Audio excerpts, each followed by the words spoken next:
Rock star Frank Zappa and the question of ratings for rock music, next.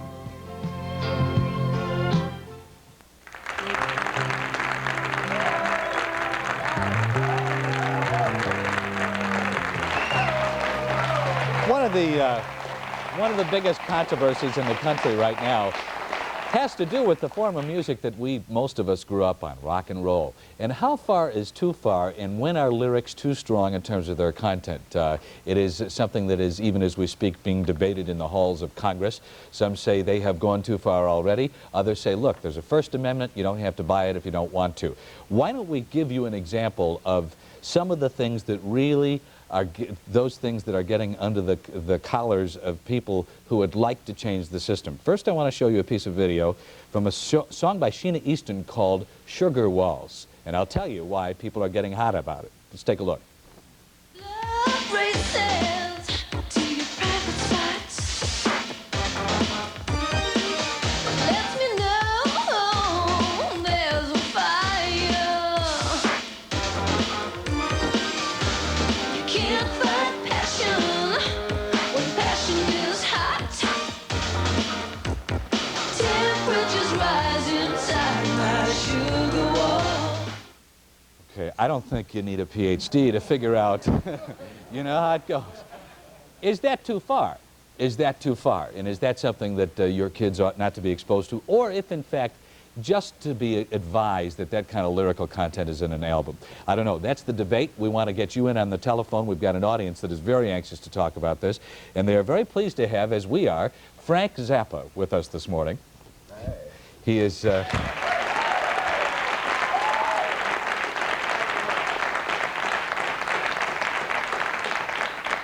somebody who has not only been a fixture in American popular music for about 20 years now, but also has kind of come to the forefront of American musicians and has taken a pretty bold stand about this stuff. Also with us this morning is Cal Rudman. He is the publisher of the Friday Morning Quarterback, certainly one of the more respected people in the music industry. Also comes to this discussion as a background as a teacher, master's degree, he's got a child, Frank's got 4.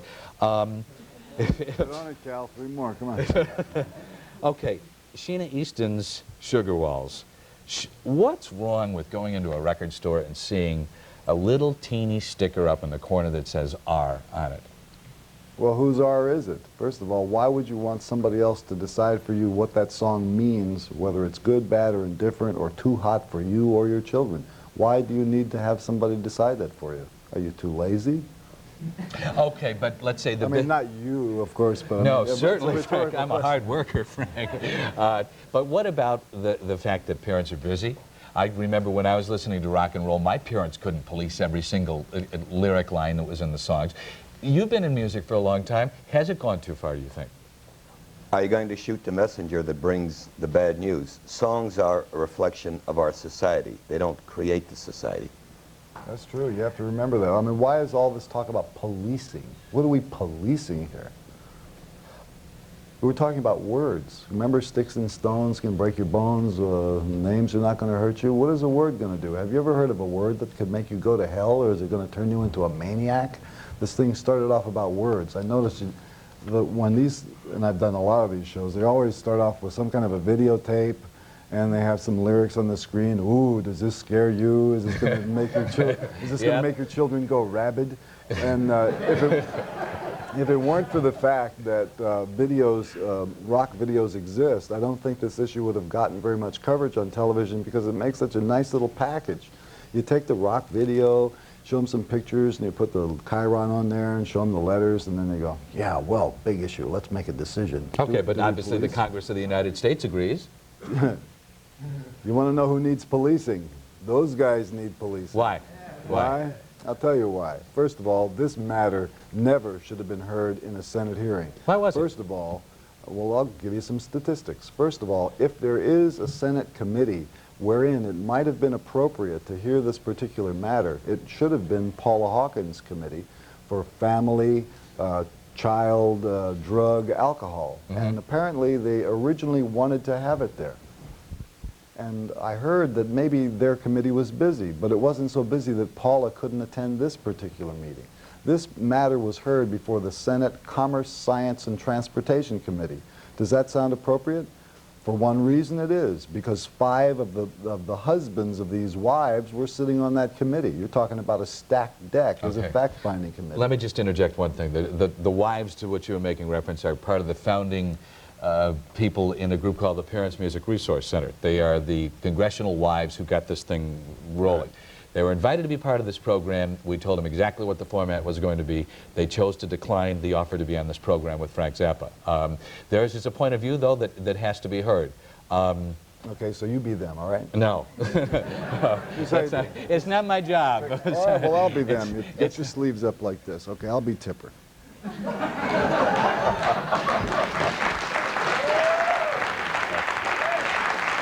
Okay, but you're attacking the personality in not No, what I'm they're attacking the sleeves.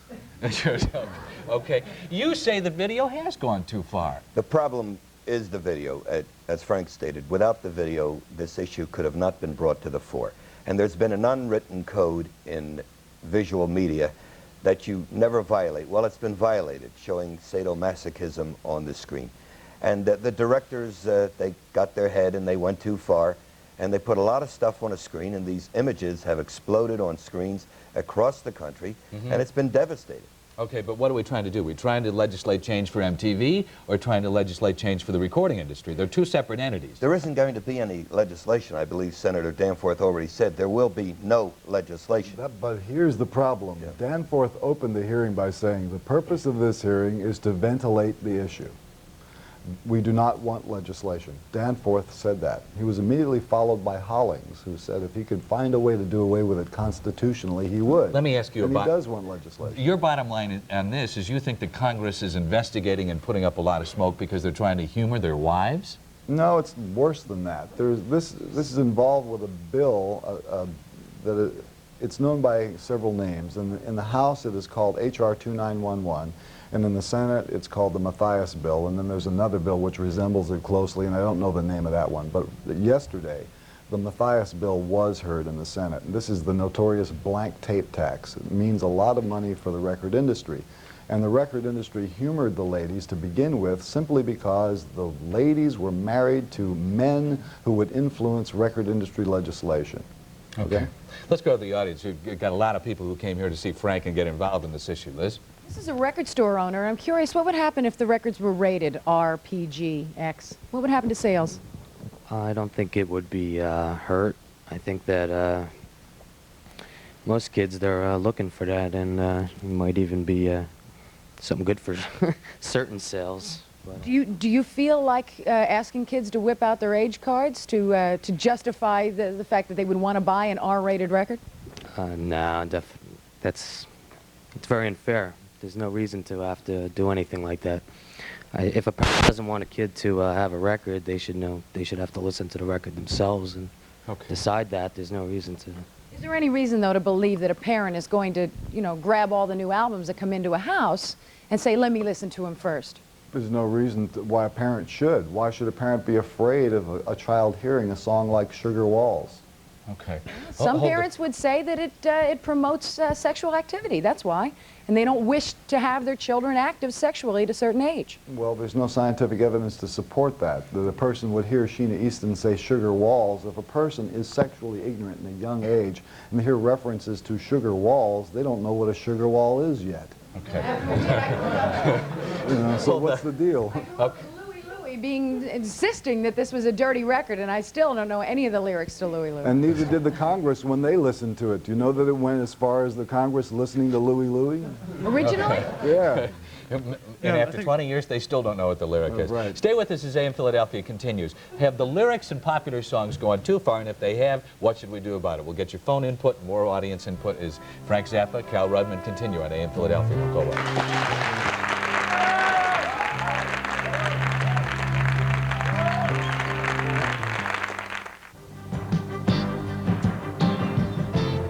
Lyrics of popular songs gone too far. Some people say yes because of videos like the ones you're about to see and songs like the one you're about to see. This is one of the most popular entertainers in the world right now. His name is Prince, and here are some lyric lines from a song called Darling Nikki that have got some people upset. Take a look. You a girl named Nikki, I guess you could say she was a sex fiend. I met her in a hotel lobby, masturbating with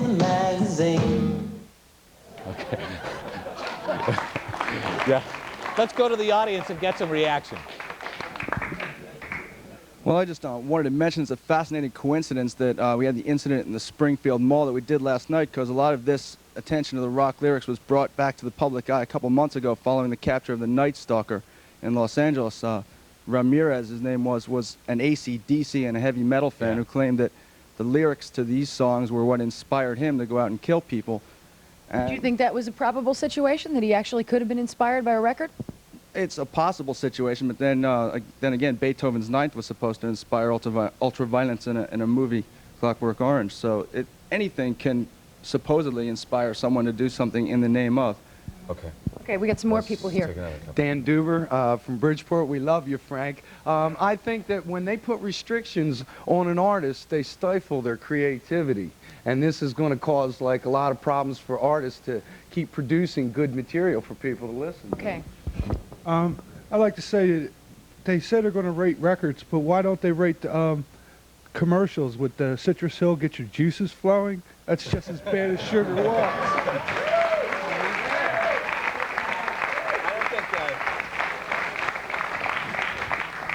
I don't think I'm ever going to be able to look at a glass of orange juice the same way again. Let's take some phone calls. Good morning. You're on the air. Go ahead. Good morning. I have a comment to make. I feel that, first of all, these lyrics shouldn't even be put on the records. They should not? No. Okay. Why? Why? Because I feel it goes from the records to the videos, and I feel that society is affected because it affects the morals, and if it's okay to sing and it's okay to see, it's okay to do. Okay. Frank? Well, I don't agree. I think that is not the right way to analyze the situation, and you have your standards and other people have their standards, and one of the things that makes this country great is you're supposed to be able to, within bounds where you don't hurt somebody else, live by your own standards. Okay, let me ask you your question at the beginning. Who would you have listen to the records and decide this is too far? Well, I think maybe there should be some kind of a committee formed. Who'd be on that committee, though? Pardon me? Who'd be on the committee? I don't know. I just feel it's just, they know that these type of words should not be on records. That's not true. First of all, when you talk about a committee, that means that you're going to give up part of your rights and let somebody else decide something for you that you would decide for yourself. Let's say you support forming the committee. Let's say their standards aren't stringent enough for you. You've asked for the committee and they haven't gone far enough, and then you're stuck with it. Why don't you make the decision yourself? Remember, nobody ships this directly to your home. These records are something that you make a decision to buy. You can also make a decision not to buy them. And as far as listening to it on the radio or on television, there's a big knob that lets you turn it to someplace else if you don't like it. Okay, let's take another phone call. Good morning. You're on in Philadelphia. Go ahead. Good morning.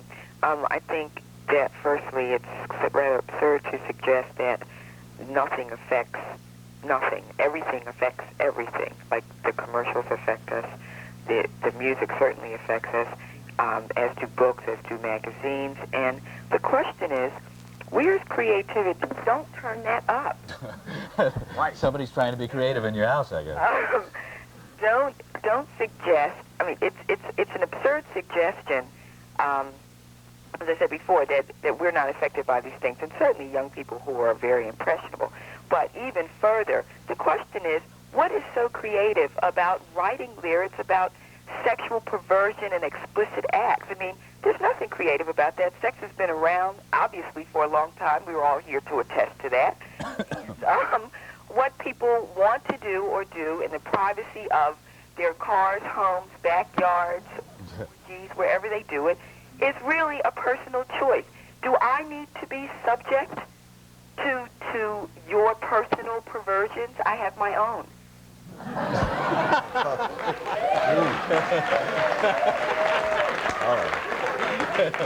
Well, okay, let's talk about it a little. But as an artist, though, is there not a degree of truth to what she said? Is it not a cop-out to do sexually explicit lyrics? Are there not other things to write about that are just as creative? Well, first of all, I like what he said, that you don't want to go and shoot the messenger that brings you the bad news. Songs reflect what is going on in the society. If you don't like what is described in the songs, then maybe you want to take a look at the reasons why the society is the way it is. It is not the way it is because somebody wrote a song about it. It's the way it is because you saved a couple of bucks and made your schools cheap and crummy. And you didn't pay the teachers enough, so you got these really bad teachers in there.